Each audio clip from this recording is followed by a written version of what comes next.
పవన్ గారు return gifts అని చెప్పారు. దానిపైన మీ అభిప్రాయం? నిజమే కదండి. పవన్ కళ్యాణ్ గారు బాధపడింది 100% నిజం. ఆయన సినిమా వస్తుంటే మేము థియేటర్ మూసేస్తాం అని అంటే ఆయన బెదిరిస్తున్నారా ఏంటి? హెడ్డింగ్ 1500 థియేటర్లు ఉంటే నా దగ్గర 15 మాత్రమే ఉన్నాయి. ఆ నలుగురిలో నేను లేను. గతంలో ఎందుకు ఖండించలేదు సార్? గతంలో ఎందుకు ఖండించలేదు? ఆ నలుగురిలో నేను లేను, ఆ నలుగురిలో నేను లేనని చెప్పడానికి ప్రశ్నలకు వచ్చామా? నాది అయిపోయింది, ఆపేశారా? హింట్ చేశారు. చంద్రబాబు నాయుడు గారిని కలిశారా మీరు, ఛాంబర్ తరపున వచ్చి కలవండి అని. ఆ తర్వాత ఆ కమ్యూనికేషన్లో ఏం జరిగిందో ఏంటో ఆ తర్వాత ఎవరు దాన్ని పట్టించుకోలేదు.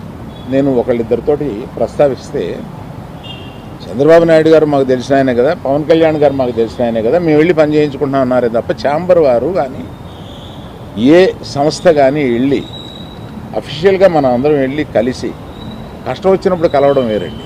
కష్టం వచ్చినప్పుడు ఇప్పుడు మనం అసలు ప్రభుత్వం వచ్చిన తర్వాత వెళ్ళి మనం కలవాలి కదా, కలవాలి. పవన్ కళ్యాణ్ గారు హింట్ చేసినా కూడా అది జరగలేదు. ఏమంటే పవన్ కళ్యాణ్ సినిమా రిలీజ్గా రాబోతుండగా మేము సినిమాలు మోస్తాము అనేది దుస్సాహసం చేయకూడదు. ఆ దుస్సాహసానికి మీరు ముందడుగు వేయకూడదు. అది పెద్దలు కానివ్వండి, చిన్నలు కానివ్వండి చెప్తున్నాను. ఎందుకంటే మన ఇండస్ట్రీ నుంచి వెళ్ళి మన ఇండస్ట్రీ నుంచి ఎవరు ఏది అడిగినా హెల్ప్ చేస్తున్న మనిషి ఆయన. ఆ రోజు మేము అశ్విని దత్ గారి కోసం కొద్దిమంది కలిపి వెళ్ళాం పవన్ కళ్యాణ్ గారిని కలవడానికి. అశ్విని దత్ గారి సినిమా వస్తుంది, దానికి కాస్త రేట్స్ ఇప్పించండి అని చెప్పి అడగడానికి. అప్పుడు ఆయన హింట్ చేశారు, చంద్రబాబు నాయుడు గారిని కలిశారా మీరు, ఛాంబర్ తరపున వచ్చి కలవండి అని. ఆ తర్వాత ఆ కమ్యూనికేషన్లో ఏం జరిగిందో ఏంటో ఆ తర్వాత ఎవరు దాన్ని పట్టించుకోలేదు. నేను ఒకళ్ళిద్దరితోటి ప్రస్తావిస్తే చంద్రబాబు నాయుడు గారు మాకు తెలిసిన ఆయనే కదా, పవన్ కళ్యాణ్ గారు మాకు తెలిసిన ఆయనే కదా, మేము వెళ్ళి పని చేయించుకుంటున్నాం అన్నారే తప్ప ఛాంబర్ వారు కానీ ఏ సంస్థ కానీ వెళ్ళి అఫీషియల్గా మనం అందరం వెళ్ళి కలిసి కష్టం వచ్చినప్పుడు కలవడం వేరండి. నేను ఆ వృత్తిని నమ్ముకుని ఉన్నాను. ఇది మధ్యలో ఉన్న చిన్న అవకాశం లాంటిది ఏదో వచ్చింది, ఇది నాకు సరిపోదు అని అనుకుని నేను బయటకు వచ్చేసాను. 1వ తారీఖు నుంచి మేము థియేటర్లు మూసేస్తాం అన్న దీని మీద ఆంధ్రప్రదేశ్ మన సినిమాటోగ్రఫీ మినిస్టర్ గారు రియాక్ట్ అయిన విధం చాలా సమంజసమైందని నేను ఫీల్ అవుతున్నాను. ఎందువల్లంటే నాకు కూడా మీరు ఆన్ రికార్డ్ చెప్తున్నాను, ఈ థియేటర్లకు సంబంధించిన ఏ మీటింగుల్లోనూ నేను వెళ్ళలేదు. నేను కావాలని వెళ్ళలేదు, నాకు ఇష్టం లేదు. ఈ థియేటర్కి సంబంధించి 3 మీటింగులు జరిగినాయి. 3 మీటింగులకి నేను వెళ్ళలేదు. వెళ్ళకపోగా మా గీతా ఫిల్మ్ డిస్ట్రిబ్యూటర్స్ని కానీ అదర్ అసోసియేటెడ్ ప్రొడ్యూసర్స్ కానీ ఎవరిని వెళ్ళొద్దు అని చెప్పాను. కారణం ఏంటంటే థియేటర్స్ నిజంగానే స్టాండ్ అలోన్ థియేటర్స్కి చాలా కష్టాలు ఉన్నాయి. ఆ కష్టాలు ఉన్నప్పుడు అవి వచ్చి డిస్కస్ చేసుకుని ఇండస్ట్రీ పెద్దలతో ఛాంబర్ అని ఒకటి ఉంది, గిల్డ్ అని ఉంది, వీటిని అప్రోచ్ అయ్యి అందులో డిస్కస్ చేసుకుని సమస్యలు సామరస్యంగా కుదరకపోతే అప్పుడు ప్రభుత్వానికి వెళ్ళి ప్రభుత్వం చెప్పుకున్నాం. ఎక్కడో ఏదో కుదరక అన్నీ ఫెయిల్ అయినప్పుడు అయితే అన్నీ ఫెయిల్ అయినాయి కనుక మేము మూసుకుంటున్నాము, 1వ తారీఖు నుంచి మేము మూసేస్తాము అని అంటున్నారు. మూసేయడానికి ఏకపక్షంగా మీరు తీసుకునే ఈ నిర్ణయానికి నేను వెళ్ళి అక్కడ కూర్చుని మాట్లాడను అని నాకు చిరాకు కలిగి నేను వెళ్ళా. ఇది మీరేమన్నా ఆ సమస్యని డిస్కస్ చేసిన తర్వాత ఒక సామరస్యమైన ఒక కంక్లూషన్ రాకపోతే చేయాల్సింది మేము మూసేస్తున్నాము. ఏమంటే పవన్ కళ్యాణ్ సినిమా రిలీజ్గా రాబోతుండగా మేము సినిమాలు మోస్తాము అనేది దుస్సాహసం చేయకూడదు. ఆ దుస్సాహసానికి మీరు ముందడుగు వేయకూడదు. అది పెద్దలు కానివ్వండి, చిన్నలు కానివ్వండి చెప్తున్నాను. ఎందుకంటే మన ఇండస్ట్రీ నుంచి వెళ్ళి మన ఇండస్ట్రీ నుంచి ఎవరు ఏది అడిగినా హెల్ప్ చేస్తున్న మనిషి ఆయన.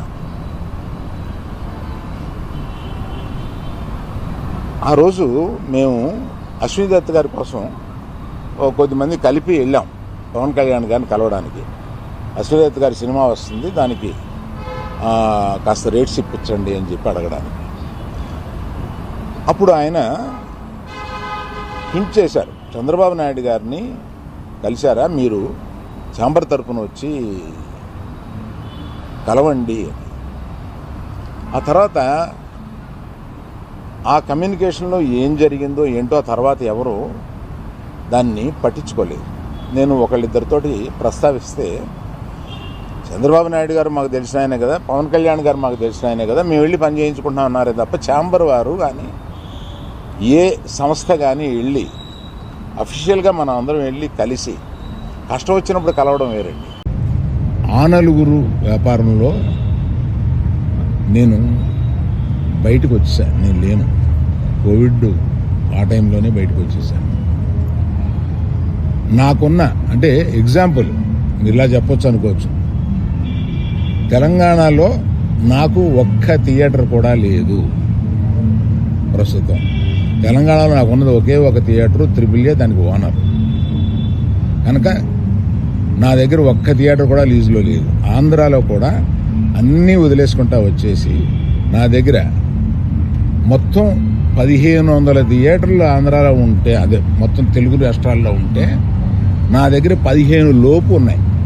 అన్నీ వదిలేసుకుంటారాగా అవి కూడా మా స్టాఫ్ తోటి లీజులు అయిపోయిన తర్వాత ఎప్పుడు లీజులు రెన్యూ చేయకండి వీటిని అని చెప్పాను. కనుక నా దగ్గర ఆ థియేటర్లు లేవు.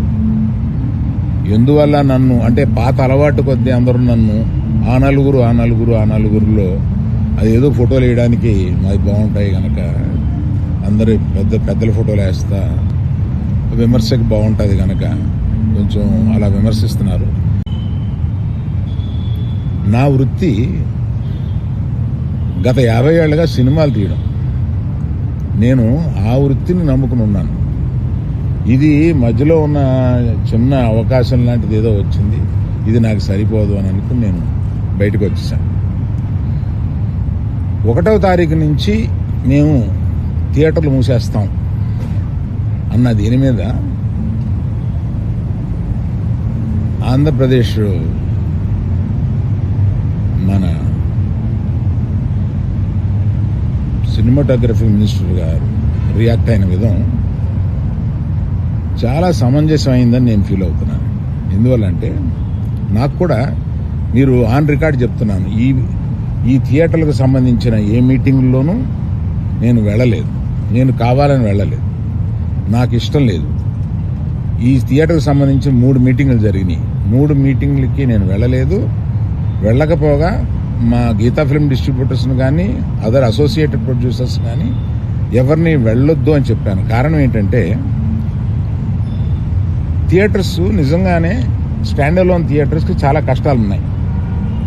ఆ కష్టాలు ఉన్నప్పుడు అవి వచ్చి డిస్కస్ చేసుకుని ఇండస్ట్రీ పెద్దలతో ఛాంబర్ అని ఒకటి ఉంది, గిల్డ్ అని ఉంది, వీటిని అప్రోచ్ అయ్యి అందులో డిస్కస్ చేసుకుని సమస్యలు సామరస్యంగా కుదరకపోతే అప్పుడు ప్రభుత్వానికి వెళ్ళి ప్రభుత్వం చెప్పుకున్నాం. ఎక్కడో ఏదో కుదరక అన్నీ ఫెయిల్ అయినప్పుడు అయితే అన్నీ ఫెయిల్ అయినాయి కనుక మేము మూసుకుంటున్నాము, 1వ తారీఖు నుంచి మేము మూసేస్తాము అని అంటున్నారు. మూసేయడానికి ఏకపక్షంగా మీరు తీసుకునే ఈ నిర్ణయానికి నేను వెళ్ళి అక్కడ కూర్చుని మాట్లాడను అని నాకు చిరాకు కలిగి నేను వెళ్ళా. ఇది మీరు ఏమన్నా ఆ సమస్యని డిస్కస్ చేసిన తర్వాత ఒక సామరస్యమైన ఒక కంక్లూషన్ రాకపోతే చేయాల్సింది మేము మూసేస్తున్నాము. ఏమంటే పవన్ కళ్యాణ్ సినిమా